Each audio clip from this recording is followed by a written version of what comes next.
For 5 months, we've been investigating what appears to be rampant fraud in a massive state program. A fraud suspected of costing Minnesota taxpayers as much as $100 million a year. Our reporting is based on public records and nearly a dozen government sources who have direct knowledge of what's happening. These sources have a deep fear, and there's evidence to support their concerns that some of that public money is ending up in the hands of terrorists.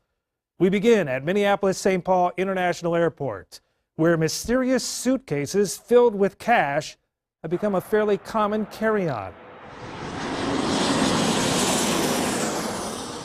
It's the morning of March 15th. We're chasing a tip about a man who's leaving the country.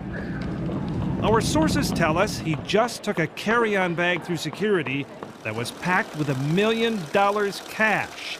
You can do that as long as you fill out one of these government forms. We're told these cloak and dagger-like scenarios now happen almost weekly at MSP International. The money is usually headed to the Middle East, Dubai, and points beyond. Our sources say last year alone, more than $100 million cash left MSP in carry-on luggage. What we were interested in is where it was going. The national go-to expert on what's behind these mysterious money transfers is Glenn Kearns. He's a former Seattle police detective who spent 15 years on the FBI's Joint Terrorism Task Force until his retirement. It's an outright crime. It's unbelievable. Kearns tracked millions of dollars in cash that was leaving on flights from Seattle. It was coming from hawalas, businesses used to courier money to countries that have no official banking system. Some immigrant communities rely on hawalas to send funds to help impoverished relatives back home. Kearns discovered some of the money was being funneled to a hawala in a region of Somalia that's controlled by the Al-Shabaab terrorist group. So I talked to a couple sources who had lived in that region, and I said, if money is going to this hawala, do you think it's going to Al-Shabaab? And he said, oh, definitely. That area is controlled by Al-Shabaab, and they control the hawala there. He says when the money arrives, whether it was intended for legitimate purposes or not, Al-Shabaab or other groups demand a cut. As Kearns dug deeper, he found that some of the individuals who were sending out tens of thousands of dollars worth of remittance payments happened to be on government assistance in this country. How could they possibly come up with such big bucks to transfer back home? We had sources that told us it's all about it's welfare fraud. It's all about the daycare. To better understand the connection between daycare fraud and the surge in carry-on cash, you have to look at the history of this crime. 5 years ago, the Fox 9 investigators were first to report that daycare fraud was on the rise here in Minnesota. We exposed how some businesses were gaming the system to steal millions in government subsidies meant to help low-income families with their child care expenses. This is a great way to make some money. I think it's kind of that informal word of mouth.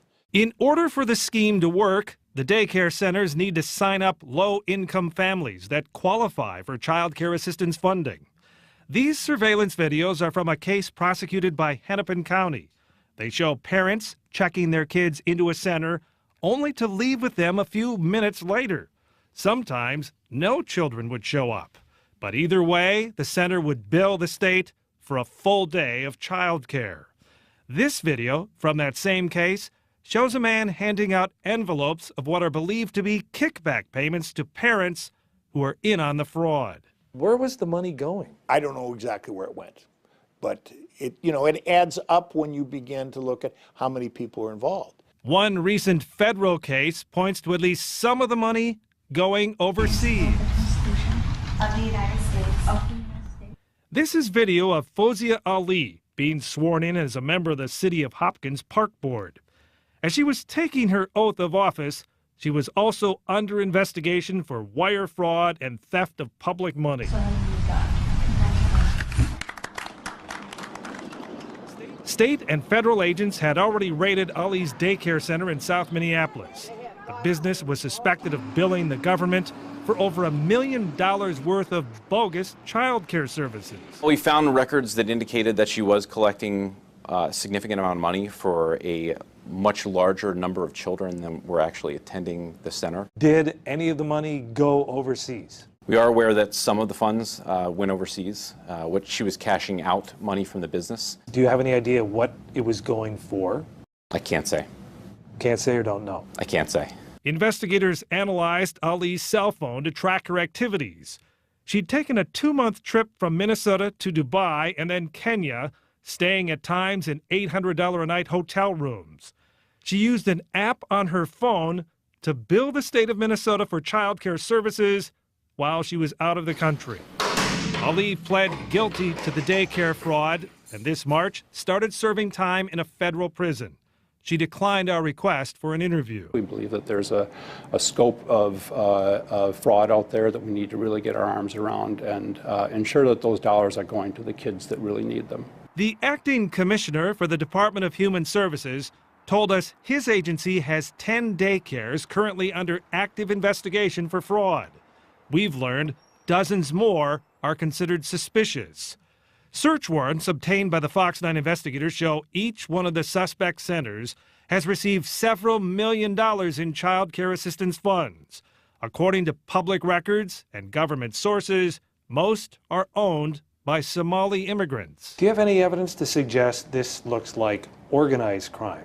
There's a common pattern in how a lot of these are carried out, but beyond that, not something that I would directly categorize as organized crime. Sources in the Somali community tell us it's an open secret that starting a daycare center is a license to make money. The fraud is so widespread, they say, that people buy shares of daycare businesses to get a cut of the huge public subsidies that are pouring in. Some government insiders believe this scam is costing the state at least $100 million a year, half of all child care subsidies. Is that within the realm of possibility?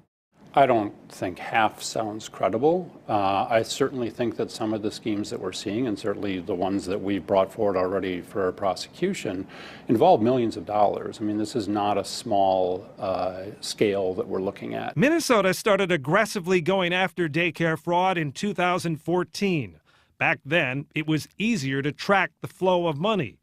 The state would pay a daycare's bill, and within hours of the money showing up in the business's bank account, funds were being wired to the United Arab Emirates. But those wire transfers stopped after a few centers were busted, which takes us back to the suitcases of cash at Minneapolis-St. Paul International. In 2015, investigators documented $14 million in carry-on cash. By 2016, it had mushroomed to $84 million, and then last year, $100 million. A trend all too familiar to former terrorism investigator Glenn Kearns. How much confidence can you say that it's likely some of this money is going towards terrorism? I'd say absolutely, absolutely. Our sources tell us that. Good sources from the community, leaders. My personal feeling is we need a nationwide task force to clamp down on this kind of fraud. This crime is spreading. Our sources tell us fraudsters in other states are now using the Minnesota playbook to rip off millions of public dollars meant to help kids. I'm Fox 9 investigator Jeff Ballion.